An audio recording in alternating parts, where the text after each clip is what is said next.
अस्सलाम वालेकुम my YouTube family, कैसे हैं आप सब। उम्मीद करती हूँ आप सब ठीक ठाक होंगे। तो आज हम बना रहे हैं पनीर, जिसके लिए हमें चाहिए 3 लीटर दूध। तो सबसे पहले हमें दूध को उबालना है। तो यहाँ मैंने दूध को उबालने रख दिया है। अब यहाँ पर हमारा दूध बॉईल हो चुका है। तो हमें एक अलग बर्तन में 1 लीटर पानी डालना है और उसमें हमें 3.5 टेबल स्पून विनेगर डालकर मिक्स करना है।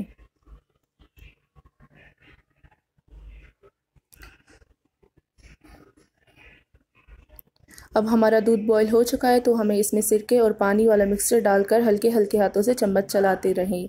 और आपने आंच को बिल्कुल स्लो कर देना है, ताकि हमारा पनीर अलग हो जाए और पानी अलग हो जाए। तो ये आप देख रहे हैं, हमारा पनीर भी अलग हो गया है और पानी भी अलग हो चुका है।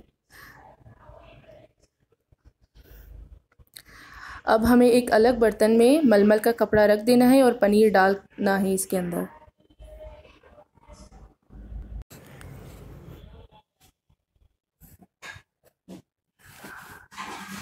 अब हमें एक तवा लेना है। सबसे पहले हमें तवा रखना है नीचे, और उसके ऊपर हमें ये कपड़ा रखना है जिसमें हमने पनीर डाला है, और उसके ऊपर हमें एक वज़नदार चीज़ रखना है ताकि सारा पानी निकल जाए।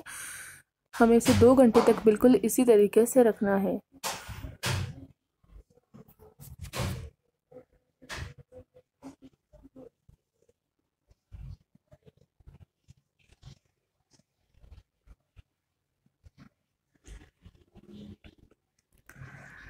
अब हमें एक अलग बर्तन में ठंडा पानी डालना है। और ये आप देख रहे हैं, 2 घंटे के बाद हमारा पनीर बिल्कुल रेडी हो चुका है। ये आप देख रहे हैं, मैं इसकी कटिंग कर रही हूँ और ये बहुत सॉफ्ट बना है। आप लोग इसे ज़रूर ट्राई करें और फीडबैक भी दें मुझे। ये देखिए, बहुत सॉफ्ट है। अब इस पानी में हम इसे 1 हफ्ते तक फ्रिज में रख सकते हैं।